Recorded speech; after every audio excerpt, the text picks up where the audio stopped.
Hey everyone, and welcome to another episode of China Focus, the podcast where we shine a focus on the folks, the everyday people, their unique experiences, and the vibrant tapestry of life across China. I'm your host, Robert Jean. And I'm Ella.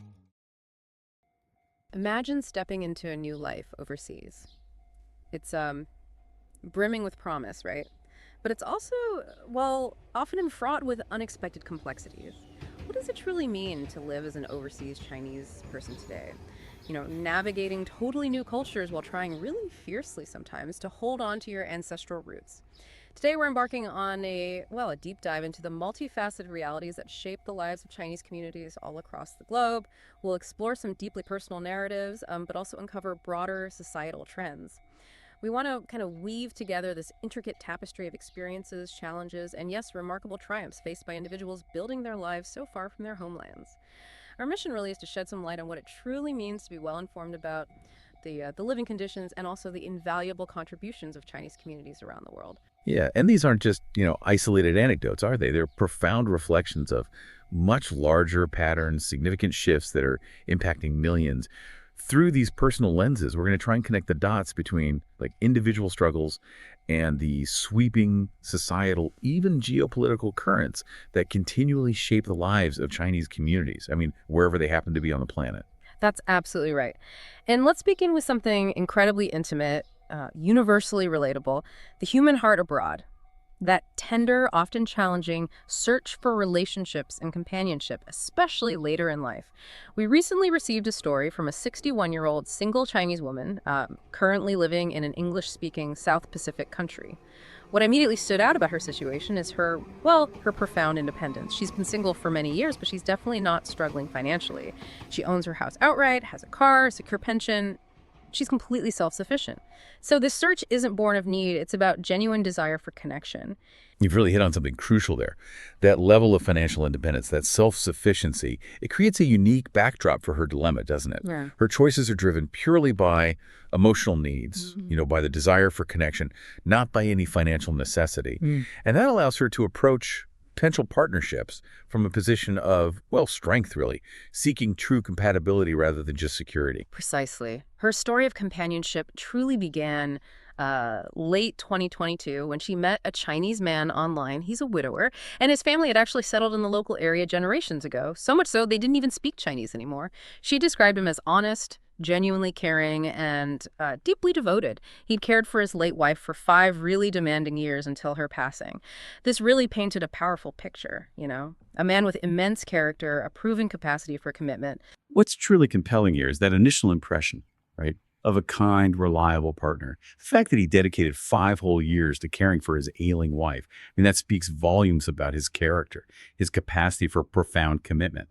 These are qualities that would naturally be incredibly attractive to anyone seeking, deep companionship in later life, especially someone who values stability and genuine human connection. It sets a very high bar for what she might expect in a partner. You would certainly think so. They've now been in a relationship for 2.5 years. They maintain contact daily through phone calls and they meet weekly, but only for a few hours. She describes him as a very introverted person, but beyond that, she initially saw no other obvious flaws. However, the core dilemma, the real challenge, it emerged during 2 separate trips they took together. These were 2 less developed countries. So early 2024, on the 5th day of their first trip, he fell ill. Seems like a cold and fever. Just a few days later, he infected her. Left her completely bedridden for 4 days in a hotel, no food, only water, largely because of the limited infrastructure there. That experience was, as she vividly put it, very bad. She actually considered ending their relationship right then and there, but, with a compassionate heart, she decided to give him another chance. And this is where the practical realities of a partnership really come into sharp focus, doesn't it? Especially as we age.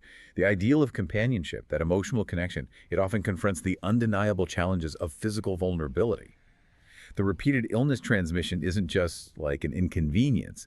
It highlights a significant recurring problem for her that directly impacts her own well-being, her sense of security.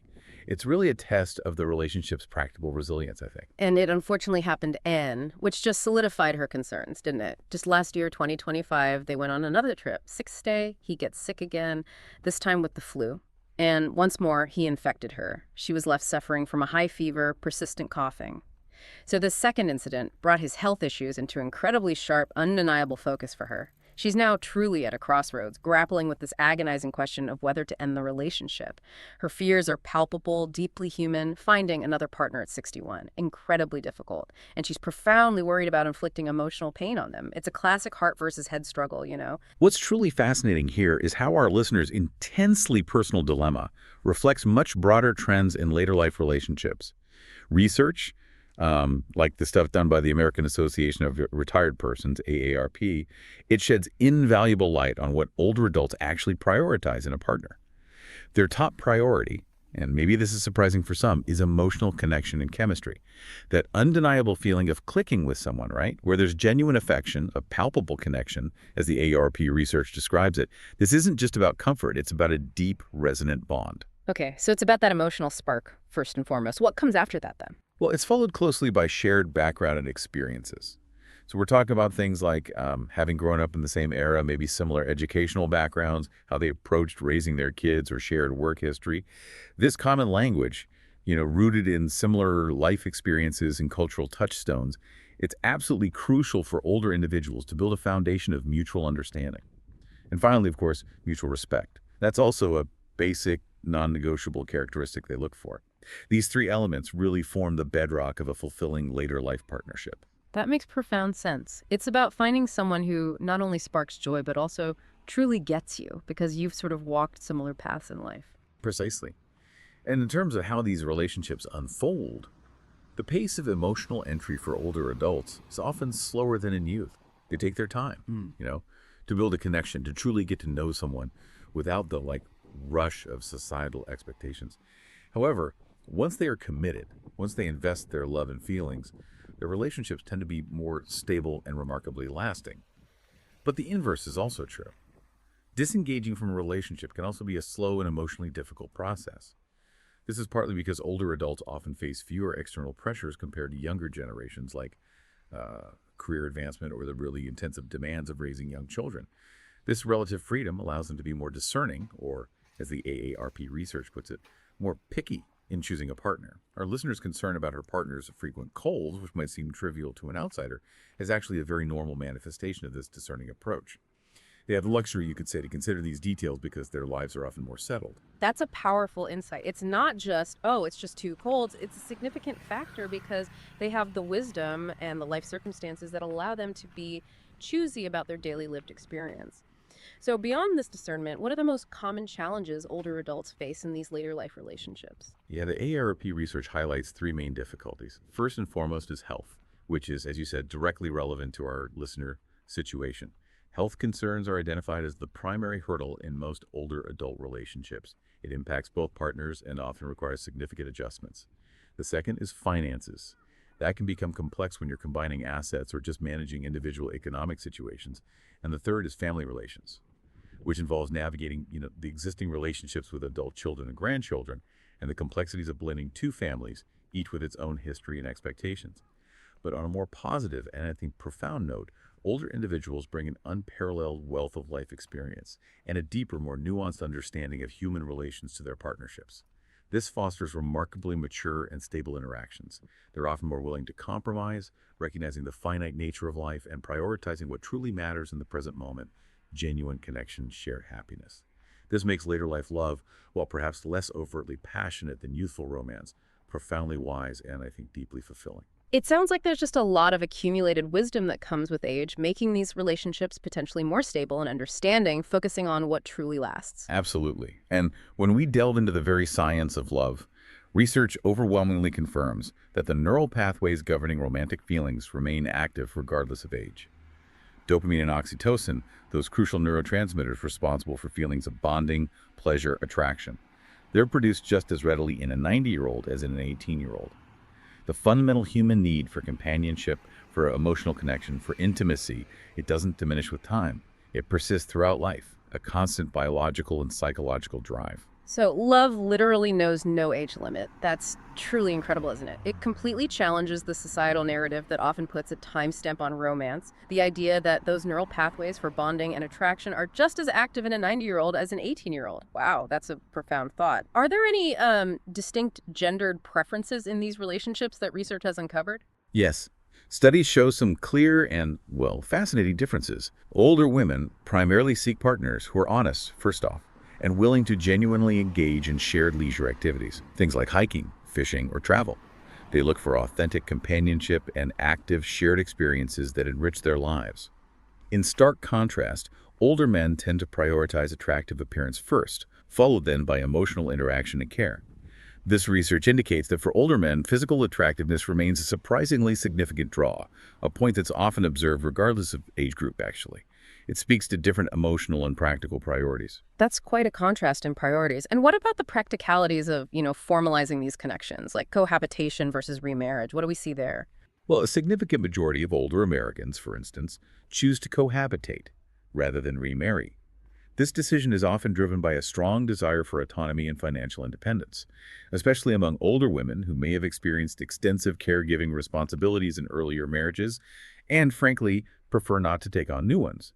They appreciate the companionship without the legal or potentially the additional caregiving burdens that often come with remarriage. This choice for cohabitation is quite prevalent, yeah.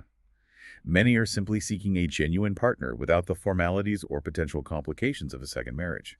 It reflects a shift in priorities, maybe a valuing of personal freedom. That makes a lot of sense. Wanting to maintain their independence after maybe a lifetime of responsibility and choosing the terms of their companionship. And what are the broader benefits of these new relationships for older adults? Beyond just, avoiding loneliness. Oh, entering a new relationship can profoundly impact an older person's overall well-being. It actively combats loneliness, yes, absolutely. But it also rekindles a powerful sense of purpose and meaning in life. It brings new experiences, intellectual stimulation. Most importantly, it positively influences both mental and physical health by fostering stable, supportive emotional connections. These relationships can help individuals overcome negative attitudes towards aging, especially for those who have experienced significant loss. Having a new partner provides vital emotional support and companionship that combats the loneliness often associated with losing a previous partner or simply aging alone. It brings a renewed sense of optimism, actually, and can help release accumulated negative energy or painful memories, literally injecting vitality back into their lives. This truly paints a comprehensive and actually quite hopeful picture of later life love. Now, let's bring all of this compelling research and insight back to our listeners' very personal decision.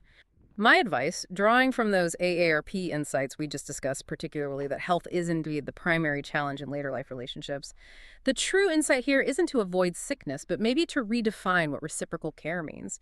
It's about recognizing that vulnerability in a partner isn't a flaw to be fixed, right? It's a shared human reality that can actually deepen the bond. Can you shift from viewing his colds as just an inconvenience to seeing them as maybe an early test of the very purpose of a partner you seek? That's the core aha moment, I think.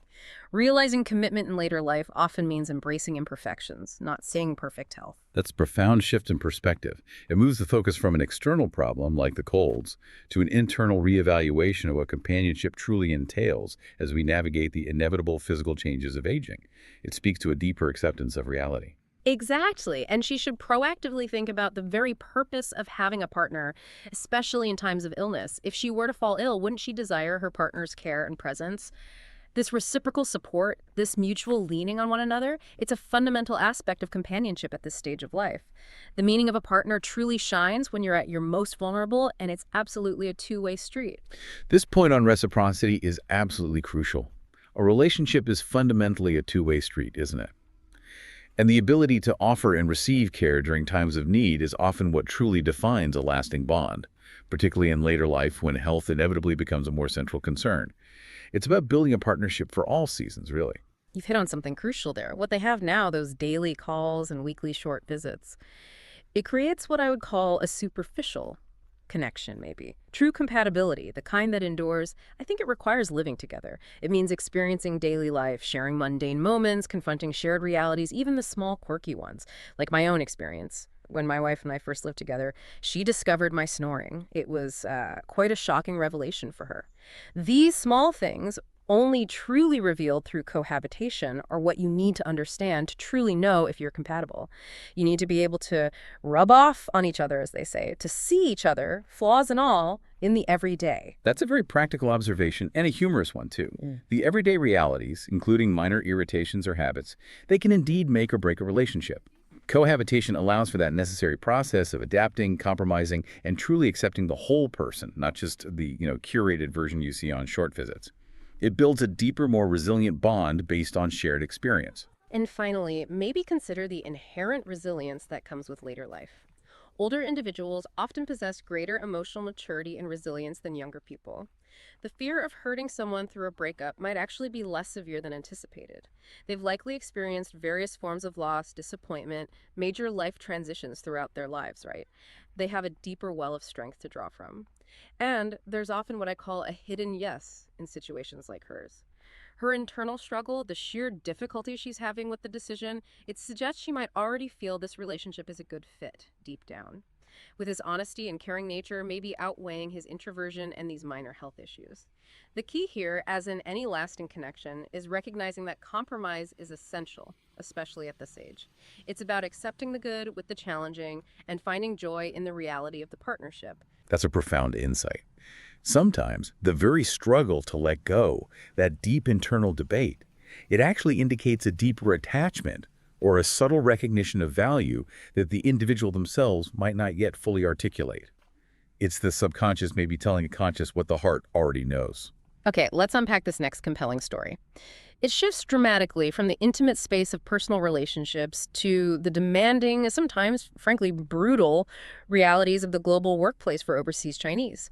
This story will reveal a very different kind of challenge in building a life abroad. We heard from a woman who sought work in a Chinese-invested logistics company in California.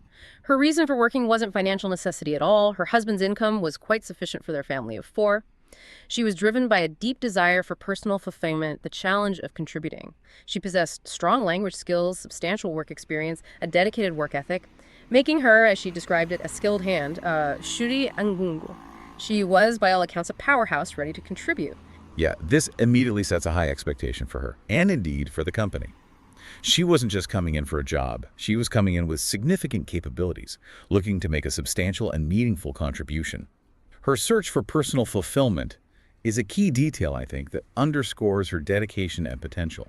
You've hit on something crucial there.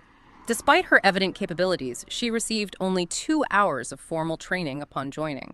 2 hours.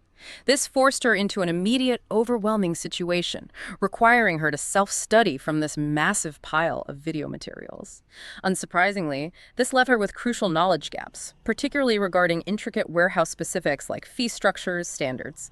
She was essentially thrown into the deep end with minimal preparation, putting her at a distinct disadvantage from day one. This is a classic example of woefully inadequate onboarding, isn't it?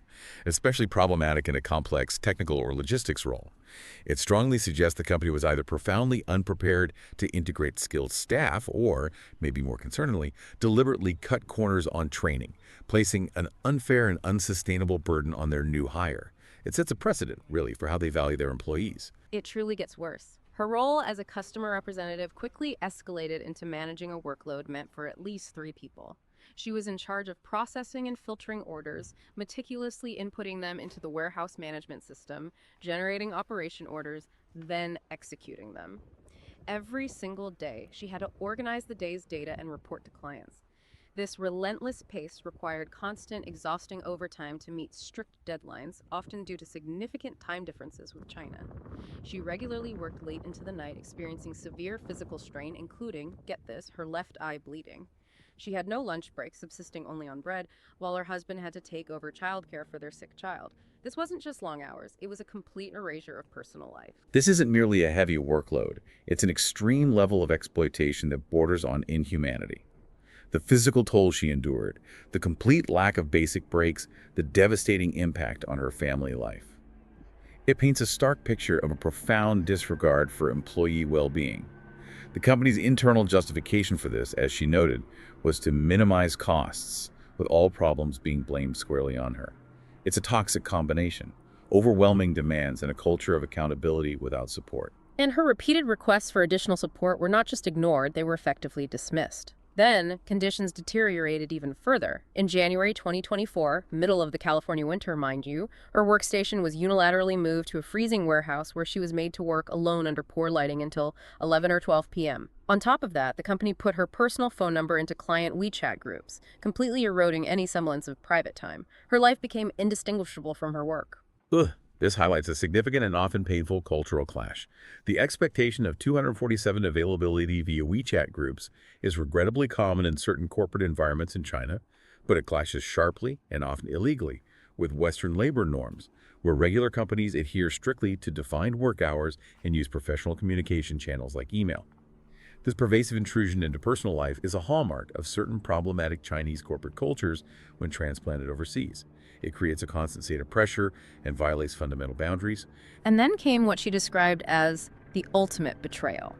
After enduring this grueling schedule for over 3 months, the project was suddenly sold off. Due to her unparalleled familiarity with operations, her proven status as a skilled hand, she was essentially mandated to transfer with the project to the new company. During salary renegotiation, she directly demanded $32 an hour, a fair wage for her expertise. They countered with $28, plus some vague bonus to make up the difference. And they even promised her a future management role, a classic drawing a big pie, a hura binang scenario, right? Where grand promises are made with little intention of follow-through. Oh yeah, that's a textbook tactic, designed to string along valuable employees without actually committing to their actual demands or investing in their long-term career. The promise of vague future promotions, often non-committal, lacking concrete details, it's a common way to maintain control and leverage over highly capable individuals. It's a deferral of true compensation and recognition. You've hit on something crucial there.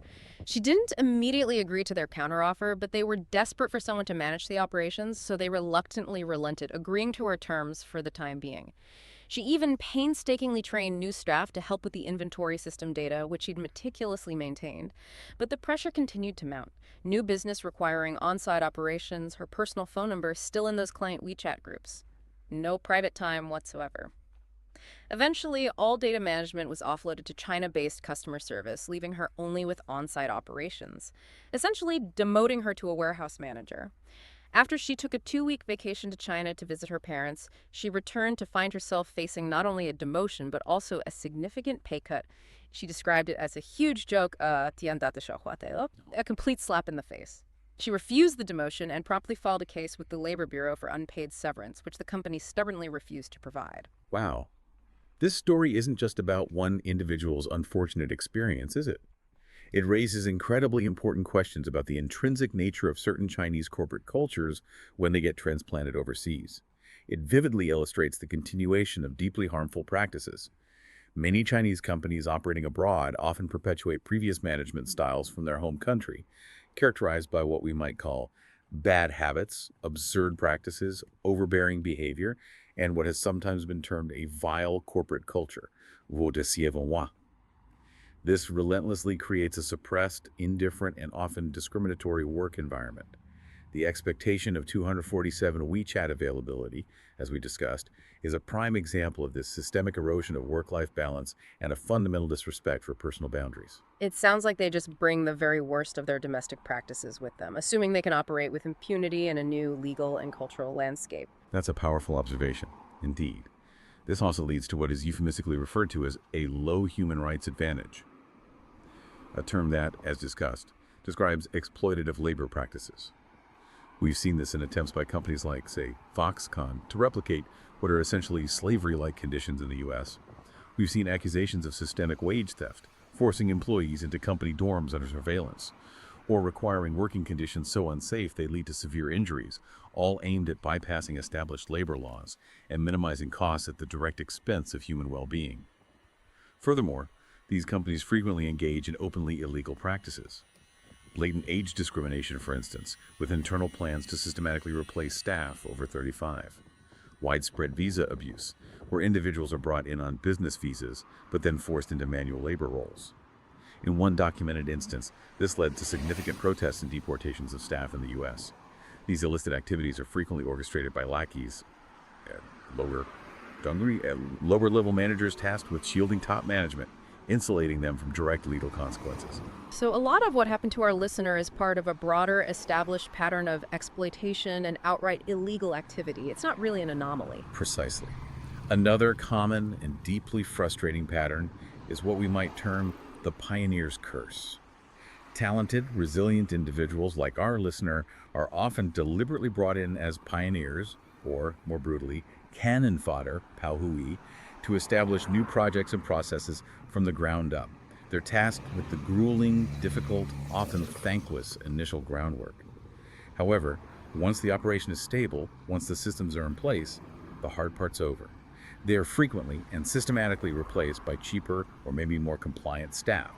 This embodies that devastating feeling of slaughtering the donkey after it grinds the mill. It's a harsh reality where their immense value is only recognized for the difficult initial phase, and then they're just discarded. That's truly disheartening. Their dedication and hard work are ruthlessly exploited, and then they're just callously discarded. What a terrible way to run a business. And sometimes there are even deeper hidden agendas at play. Companies aren't always focused on genuine long-term growth and sustainable operations, but rather on building a project to a certain valuation for a quick sale. This was starkly illustrated by an architectural design project example we encountered. Designers worked tirelessly on this grand, elaborate plan, only for the entire project to be sold off for multiple times its initial value almost immediately after the first shovel hit the ground. The new buyer had entirely different intentions. Employees, like oxen and horses, Nyoki, worked tirelessly, pouring their lives into these ventures, often without understanding the broader chess game, Shidaki, being played by the owners behind the scenes. They are simply pieces in a larger, opaque financial strategy. Their contributions merely a means to an end. That's a brutal and, well, disillusioning realization for the employees involved. Now, shifting to my strategic advice for navigating these incredibly difficult workplace dilemmas. First, and this is crucial, she must avoid the sunk cost fallacy. Don't let past efforts, however immense, dictate future decisions. This is similar to a story I heard about a lawyer who tried to extort more money by demanding sensitive company secrets. Her company decided it was better to cut their losses, refuse the demand, regardless of how much time and money they'd already spent. Knowing when to disengage, even after significant investment, is a sign of true strategic thinking. That's such a common trap, isn't it? Not just in business, but in life. The natural human desire to justify past investment can, paradoxically, lead to terribly poor future decisions. Recognizing when to walk away, even after significant effort, is a profound mark of strategic insight and, frankly, self-preservation. It requires a clear-eyed assessment of the present reality, not just the past effort. You've hit on something crucial there. Second, she needs to critically assess her boss's perception of her role, focusing intensely on her attitude and ability in her core duties.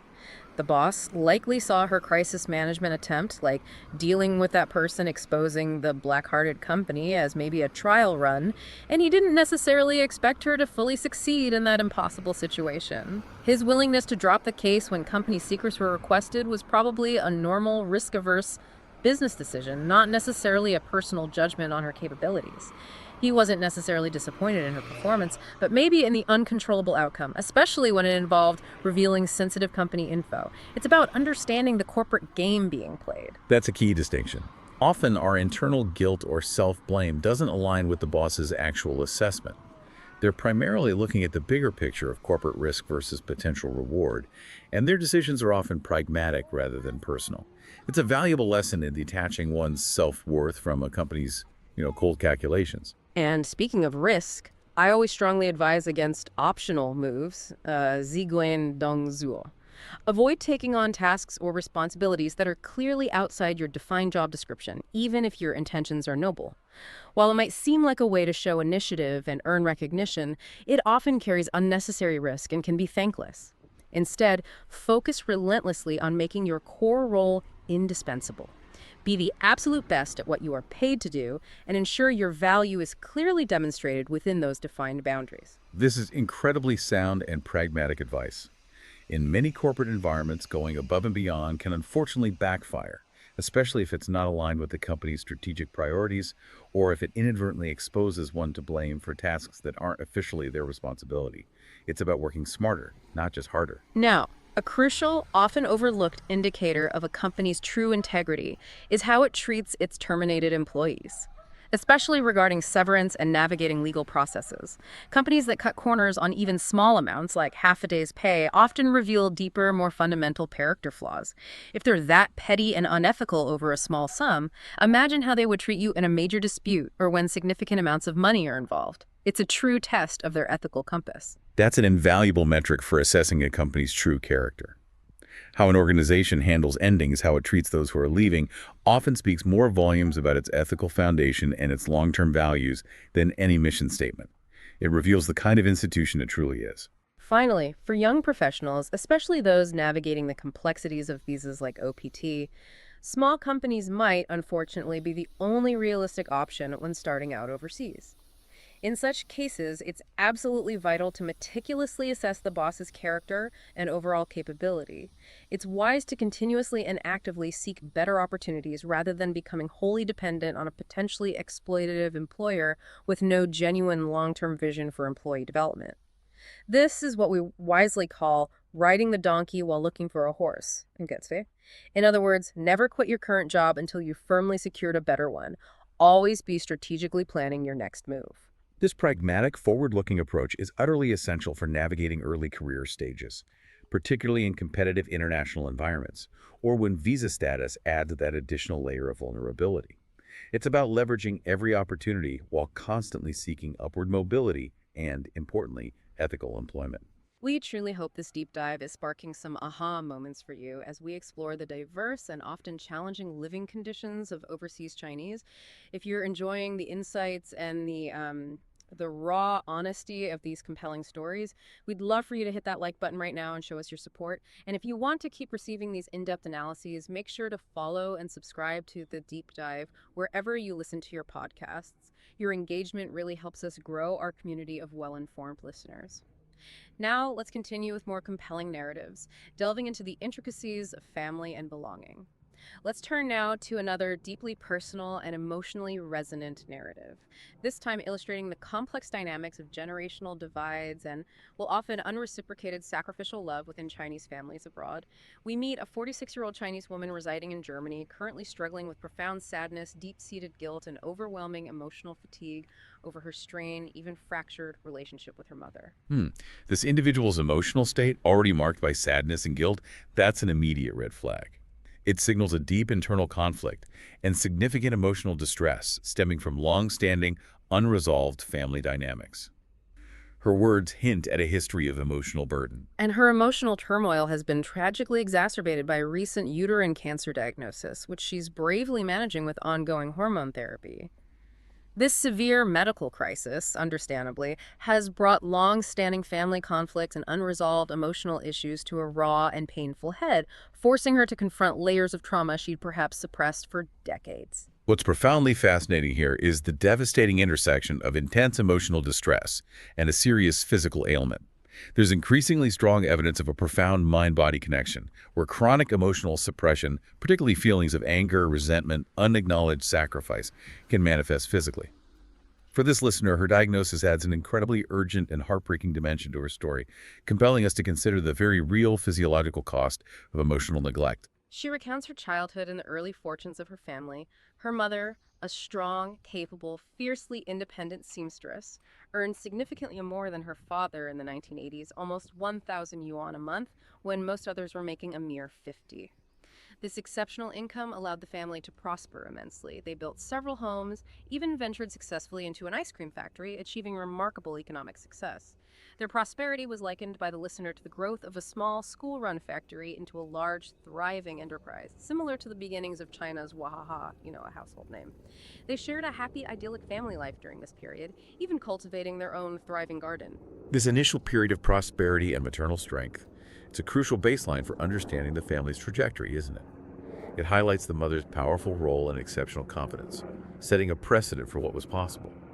It also establishes the daughter's early experience of a stable, secure family unit, which then contrasts so sharply with the later chaos and her efforts to restore that perceived past glory.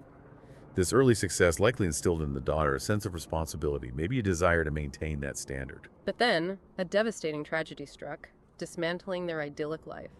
Her father's profound betrayal, driven by a deeply ingrained desire for a son, led to multiple affairs and the eventual spectacular collapse of his factory. Her mother, left to pick up the pieces, endured immense suffering and public humiliation.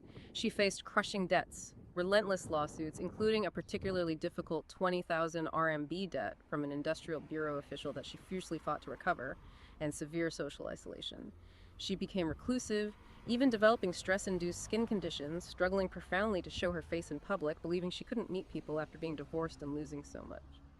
The shame and financial hardship she endured would undoubtedly instill deep-seated emotional wounds that would linger for decades.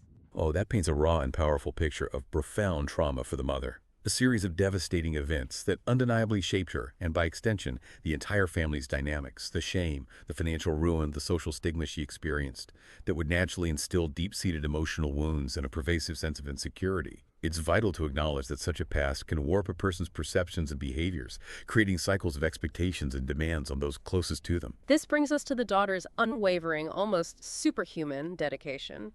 After university, she chose to become a Beijing drifter, a baipio, disliking her hometown and its perceived superficiality. Driven by an almost desperate desire to provide her mother with the good life she once had, she sent her mother a consistent 1,000 to 2,000 RMB monthly, even when her mother already had some funds. It was like a symbolic act of restoration. She also secretly supported her half-brother's expensive private school tuition, taking on a financial burden without public acknowledgement.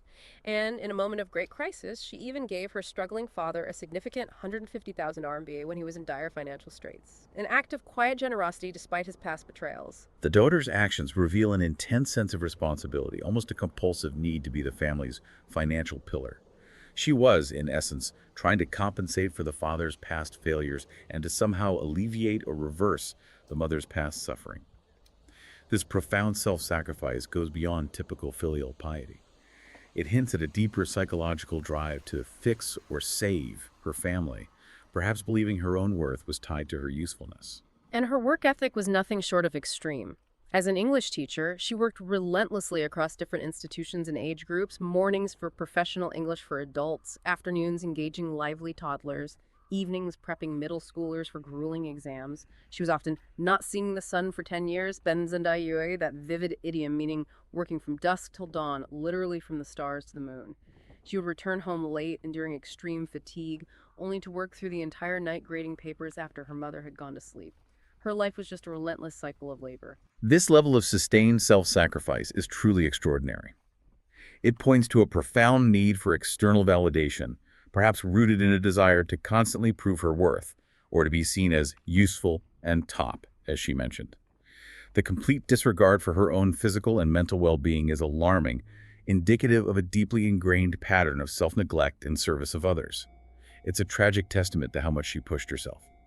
Beyond just financial support, she provided extensive material comfort, lavish gifts, truly trying to bring joy into her mother's life. She bought luxurious items for her mother, like exquisite 5,000 to 6,000 RMB silk bedding, expensive professional-grade camera lenses for her mother's photography hobby.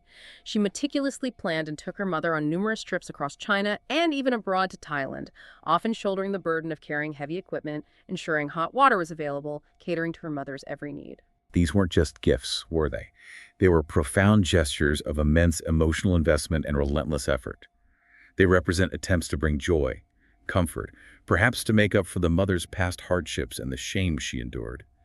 It's a continuous, almost desperate effort to earn love and appreciation through material provision and unwavering service. And the personal sacrifice was truly immense. She explicitly gave up her cherished dream of studying abroad, a lifelong aspiration, to focus solely on earning money for her family, ensuring her mother had a comfortable life. She lived in a cramped, humble, rented apartment in Beijing where she slept on a literal bunk bed, dedicating the sole main bed to her mother's comfort. She also constantly supported her sister, buying clothes, designer bags, paying off loans, providing substantial wedding and birthday red packets to her and her nephew. She was continuously planning the next gift, the next act of service, the next financial aid. Her entire existence revolved around their needs. This consistent pattern of prioritizing everyone else's needs above her own, often at great personal cost, it's deeply ingrained and reveals a classic pleaser personality. She found her self-worth, tragically, in being indispensable to others, even if it meant sacrificing her own dreams and well-being. This is a common and often devastating dynamic within certain family structures, where one individual becomes the designated caregiver and burden bearer. The breaking point, the moment of painful clarity, finally came with the crushing weight of unacknowledged contributions. Her mother's dramatic, furious outburst upon discovering she had helped her father financially. It culminated in the user's desperate suicide threat at midnight. This horrifying incident left her profoundly emotionally drained, suffering from debilitating depression for years afterwards. Oh, this specific incident is a stark and heartbreaking illustration of how deeply suppressed emotions and resentments can erupt in a crisis, revealing underlying trauma and a desperate, agonizing cry for understanding and acknowledgement. The threat of self-harm, while tragic, is often a desperate attempt to gain control, to be heard, or to elicit a profound response when all other avenues of communication have failed. It's a cry for help from a place of deep pain. The apartment she had paid for entirely, but which was put in her sister's name due to internal housing rules, became another agonizing point of contention. Her sister, with a shocking lack of consideration, prioritized buying a luxurious 300,000-plus RMB car, expressing a cavalier desire to enjoy life without regrets, while continually delaying payment for the apartment, leaving our listener in a financial and emotional bind. This highlights a painful and infuriating disparity, doesn't it? The sister's pursuit of immediate gratification and self-indulgence sharply contrasted with the listener's entire lifetime of self-sacrifice. It's a blatant clash of values that tragically reveals a profound lack of empathy or appreciation from the sister's side, underscoring the listener's unreciprocated efforts. The ultimate soul-crushing blows came when the user, exhausted and gravely ill, asked her mother to finally transfer the apartment title into her name. Her mother callously dismissed her as petty and accused her of thinking badly of others. But the truly shocking moment of clarity came when her mother scoffed, "What did you contribute? Didn't you just buy me a house?" And later, even after her cancer diagnosis was known, her mother unbelievably criticized her by saying, "You only earn 2 cents, you look down on everyone." The final heartbreaking straw was when her young nephew threatened her with a chair, only for her mother to immediately defend the nephew and scold her. This led to the gut-wrenching realization: the adults and children in this family don't have even basic respect for me. Wow. This story profoundly and tragically illustrates the deep emotional toll of a lifetime of unreciprocated sacrifice. It compels us to consider the devastating psychological impact on individuals trapped in such dynamics. This user's consistent self-sacrifice, her relentless desire to be useful and to be seen as top, and her pervasive fear of confrontation perfectly fit the classic pleaser personality profile, as you astutely identified earlier. So what exactly is a pleaser personality then? What are its defining characteristics that we see so clearly here? Well, this personality type is often characterized by an overwhelming compulsion to prioritize others' needs and desires, consistently suppressing one's own. It involves a deep-seated fear of conflict and a profound inability to say no, even when it's detrimental to themselves. The listener's consistent self-sacrifice, her desperate desire to be useful and seen as top, her palpable fear of confrontation, it perfectly aligns with this profile. These individuals often derive their self-worth almost entirely from external validation, from being indispensable to others rather than from an internal sense of value. And what are the long-term consequences of living with such a personality? Constantly putting others first, neglecting oneself. This behavior frequently leads to a constellation of devastating consequences. Chronic low self-esteem, an intense and insatiable need for external validation, persistent anxiety, deep-seated depression, and critically suppressed anger and resentment. Over-focusing on others' emotional needs leads directly to neglecting one's own, causing significant and often prolonged emotional and even physical distress. Pleaser personalities are exquisitely sensitive to potential conflicts and will avoid them at all costs, even if it means abandoning their own principles, needs, or even basic rights. This individual, for example, feels a profound sense of disappointment and betrayal when others don't reciprocate the same level of empathy, consideration, or sacrifice that she has so freely given. That brings us back to the powerful mind-body connection you mentioned earlier. Is there a concrete link between chronic emotional suppression, like what our listener has experienced for decades, and her very real health issues? It's vital to acknowledge the significant and growing research linking chronic emotional suppression, particularly of feelings like anger, resentment, profound sadness, to certain physical ailments, especially in women. Conditions such as uterine cancer, breast cancer, various cysts are increasingly being investigated for their potential correlation with prolonged emotional stress and unexpressed feelings. Now, we must always state that correlation is not causation, and medical advice should always come from healthcare professionals. But it is a field of growing research that strongly suggests our emotional state profoundly impacts our physical health and resilience. For this individual, it's critical to acknowledge this potential link and understand that healing her emotional wounds is likely as important as her medical treatment. Okay, here's where it gets really interesting. Now, for my advice on embracing radical self-compassion and setting firm, healthy boundaries for our listener. First and foremost, focus intensely and solely on your cancer treatment. Reassure yourself by highlighting that uterine cancer generally has a very good prognosis and long survival rates, with ongoing medical advancements offering genuine hope and significantly improved outcomes. Medical data from 2019, for instance, showed uterine cancer patients have the second highest survival rate among gynecological cancers in the U.S. Your health, your healing is paramount above all else. Nothing else matters as much right now. That is absolutely the most critical priority. All other concerns, all other familial burdens or expectations should take a decisive backseat to her well-being. Prioritizing herself is not just an option here, it's a necessity for her survival and recovery. Second, and this might sound jarring, but I advise her to be unapologetically selfish, to prioritize her own well-being, her own healing, and to consciously let go of the emotional burden of constantly catering to her mother and sister. Their reactions, their choices, their emotions, they are their own to manage. You are not, and never were, solely responsible for their happiness, especially not at the direct expense of your own physical and mental health. This is about radical self-preservation. Self-care in this situation isn't selfish at all. It's an absolute requirement for survival and healing.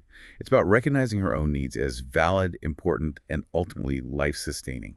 It's a complete paradigm shift from her ingrained pattern. Third, it's time for reclaiming her agency, her autonomy. Suggest addressing the apartment issue directly and assertively. Using her health as a compelling reason, for example, needing funds for treatment and future care could serve as a powerful test of family ties. Kinda Huyan. If negotiations fail to yield a fair outcome, she should be prepared for decisive legal action, or, if necessary, publicizing the situation among relatives and her mother's social circle. Her mother, after all, deeply values social reputation, and this vulnerability can be leveraged. If they don't respond to reason or the threat of legal action, then maybe she should be ready to spread the news widely among family and friends, because those who are in the wrong often still care deeply about their public image. This is about asserting her rights and demanding respect. This is a difficult but often necessary step. Confrontation, while deeply feared by pleaser personalities, is sometimes the only way to establish clear, unyielding boundaries and protect one's fundamental interests. It's about empowering herself to reclaim what is rightfully hers. Finally, releasing the past. She remembers every minute detail, every raw emotion, every painful interaction, which shows how deeply she's absorbed it all, how much it has become a part of her. I strongly suggest writing down her detailed, agonizing memories as a profound therapeutic way to process and ultimately release past trauma. And then, I metaphorically suggest drinking Mengpo soup. Mengpo Tang, that mythical Chinese concept of forgetting past lives and their burdens. This isn't about literally forgetting, of course, but about consciously choosing to engage in a mental fresh start.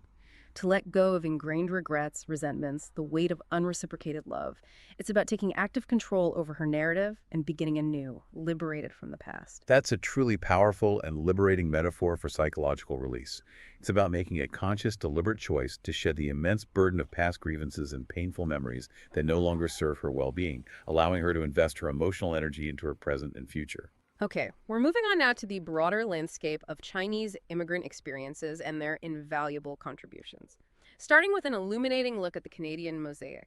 Chinese immigrants form one of Canada's largest and most vibrant Asian groups, primarily concentrated in major urban centers like Toronto, Vancouver, Calgary, Montreal.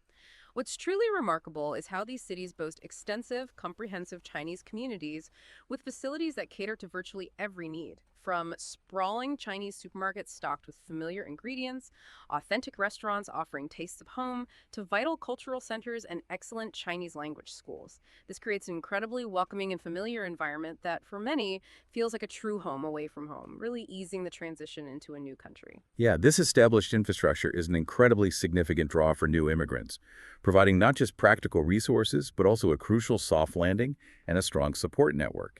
It reflects decades of tireless community building and dedicated cultural preservation, creating a robust framework that supports both newcomers and established residents in maintaining their heritage while integrating into Canadian society.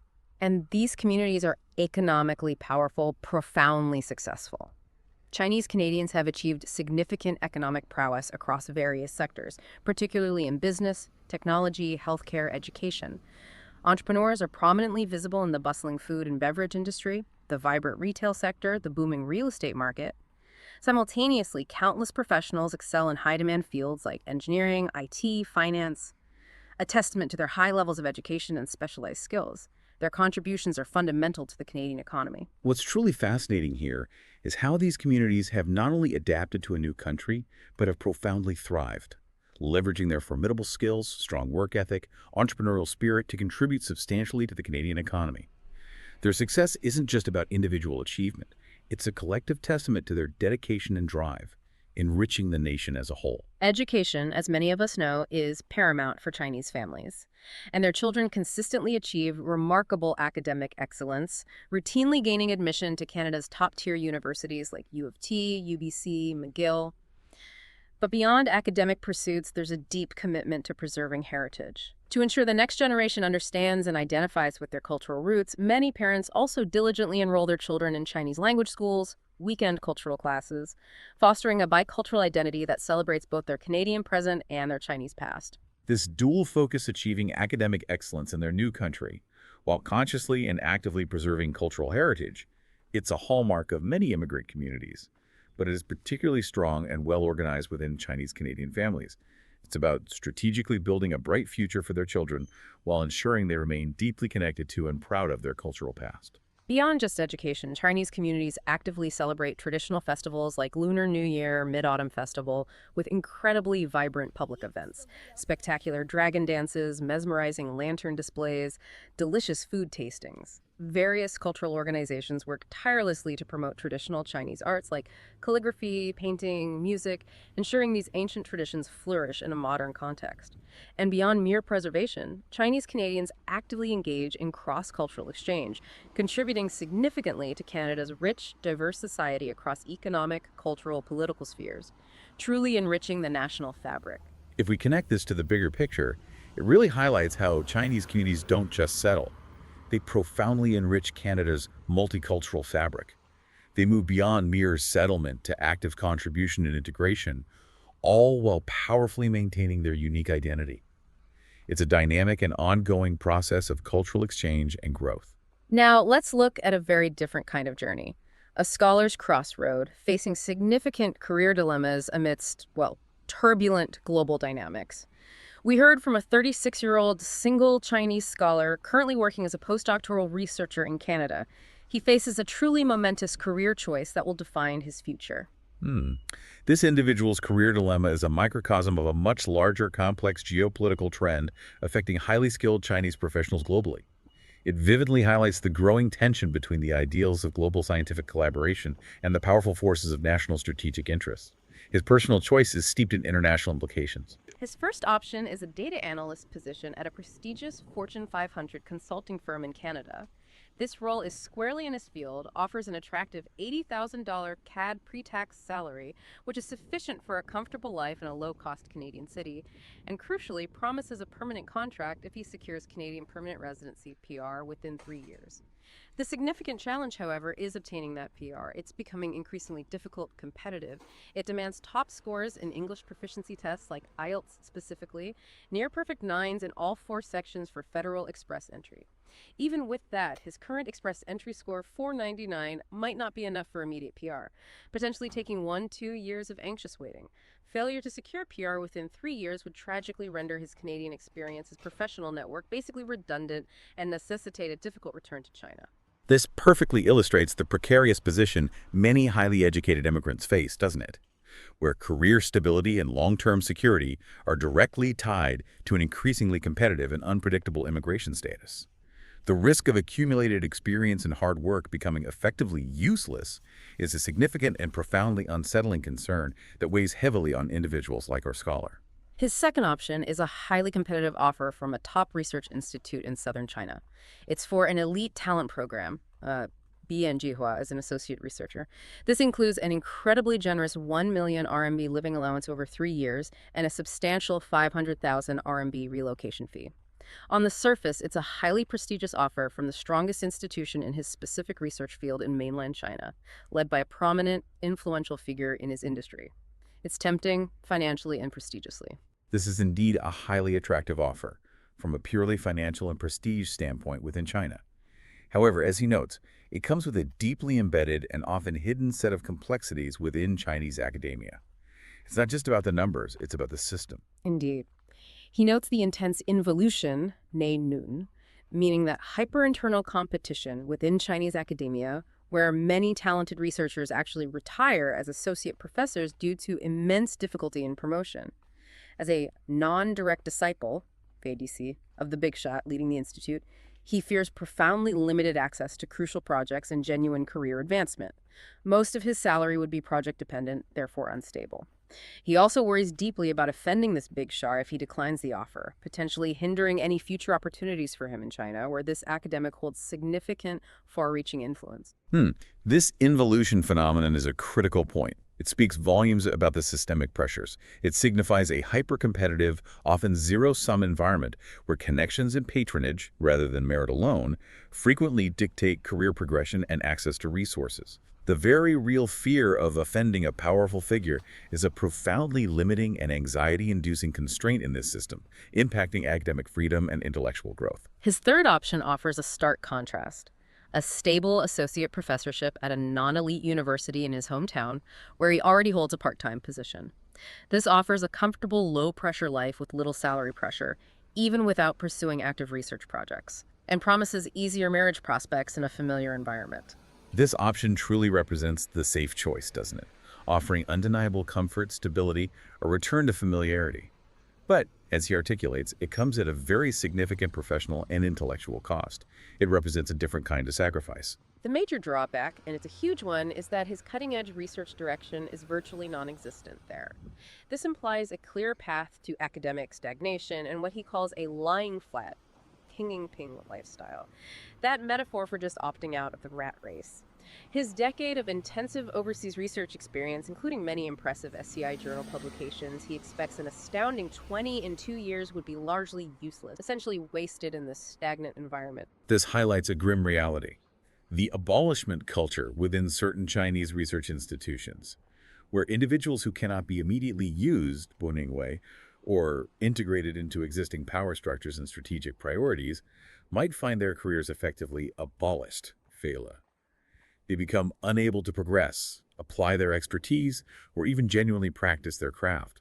This scholar's dilemma is a stark, deeply personal example of the decoupling of science and talent that is increasingly evident on the global stage.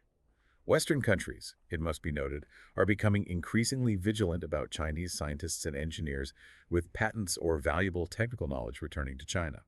This growing distrust, fueled by geopolitical tensions, implies that for many, returning to China might effectively mean saying goodbye to the international scientific and technological ecosystem as collaboration becomes significantly more restricted and monitored. So, a return to China in his specific field could mean a permanent end to global scientific collaboration for him. Wow, that's a huge consideration for a researcher. Absolutely. And conversely, China views its scientific and technological workers as nothing less than strategic assets. There have been alarming instances, such as with DeepSeek AI staff or certain Foxconn supervisors, where passports were confiscated or travel severely restricted, effectively controlling their movement, ensuring their expertise remains within the country's borders. This is often presented as being for their own good, or for national security, but it undeniably reflects a state-driven management of human capital. Furthermore, a complex counter-narrative exists within China that views returning sea turtles, equally with a degree of suspicion, sometimes branding them as potential spies or less patriotic, as exemplified by a prominent businesswoman's public statements on the matter. It's a double-edged sword for those considering coming home. This is truly a complex and high-stakes decision for our scholar. Given these three profoundly different options, here's my final guidance for him, tailored to his unique situation. First, embrace the Canadian venture with a calculated optimism. While the PR process is undoubtedly challenging, dismissing it outright before fully engaging means forfeiting a potentially ideal future. Given your exceptional qualifications, your impressive publication record, your focus should be on diligently optimizing every single aspect of your PR application, seeking expert immigration advice, strategically networking within your field, constantly demonstrating your unique value to Canada from day one. Don't assume the worst case scenario. Instead, aim for the best. It's about not letting the pervasive fear of failure dictate the attempt, all right? He possesses significant leverage with his extensive experience in publications, and he needs to harness that. It's about strategic action in the face of uncertainty. Second, encourage him to think very long term, particularly about potential future children and where he would ultimately prefer them to be educated and grow up Canada versus China. This is a highly significant factor for many immigrants, and a question he should ask himself deeply, as it often becomes the ultimate driver for such life-altering decisions. Future generations and their opportunities are indeed often the ultimate drivers for immigration, frequently outweighing personal career sacrifices for many. It's a legacy decision that often brings clarity to present dilemmas. Third, if he chooses not to return to China, he should politely decline the big shot offer using an external personal reason rather than a subjective one. This is to avoid offending the influential academic. For example, he could state that he's in a stable, committed relationship with a Canadian girlfriend whose career is firmly based there, and she is unwilling to relocate. This makes it less about a rejection of the institution or the individual and more about unchangeable personal circumstances. It's a diplomatic and strategic way to manage powerful relationships. Providing an external, unchangeable reason can significantly soften the blow and meticulously maintain future diplomatic ties, which might prove crucial if he ever needs to re-engage with the Chinese academic or professional world down the line. It's about long-term strategic thinking. Finally, prioritize his ideals, his passion, and be bold. With his truly exceptional academic credentials, potentially 20 SCI publications in 2 years, is astounding he has strong, undeniable leverage. I encourage him to be daring, to gamble maybe, to take a well-calculated chance, and to venture decisively into the path that genuinely aligns with his personal ideals and long-term vision, rather than succumbing to indecision or the paralyzing fear of the unknown. Canada, in this context, has what we sometimes call heaven, earth, and human harmony, Tianxi Dilirenhe, the right timing, opportunities in his field, the right place, a welcoming society, and the right people, established communities, meritocratic system. The only missing piece, heaven's timing for PR, may just require patience, strategic planning, and unwavering persistence. That's a truly powerful and optimistic conclusion. It encapsulates the idea that his individual agency, combined with a potentially favorable and supportive environment, makes the Canadian path a compelling and worthwhile gamble for his future. It encourages a proactive and hopeful outlook. What a profound journey we've undertaken today into the multifaceted lives of overseas Chinese. From navigating incredibly complex personal relationships in new lands, to striving for professional recognition in challenging, sometimes exploitative global workplaces, to grappling with deep-seated generational family dynamics and making significant, life-altering career choices. The threads of resilience, adaptability, cultural identity are constant and truly remarkable. It's clear that the overseas Chinese experience is rich, diverse, and constantly evolving, shaping the lives of millions across the globe. Indeed. The deeply personal stories we've explored today highlight the profound impact of culture, family, geopolitics on individual lives. It shows that whether it's navigating the intimate space of personal relationships or forging new career paths, the choices made by overseas Chinese are often shaped by a unique and intricate blend of tradition, ambition, economic realities, and the ever-shifting global landscape. This pushes us all to think more deeply about how personal identity adapts and contributes in a truly multicultural world. And this leaves us with a truly provocative thought for you to ponder. As global connections continue to reshape our world, blurring borders and blending cultures, how will the very definition of home and belonging continue to evolve for future generations of overseas Chinese?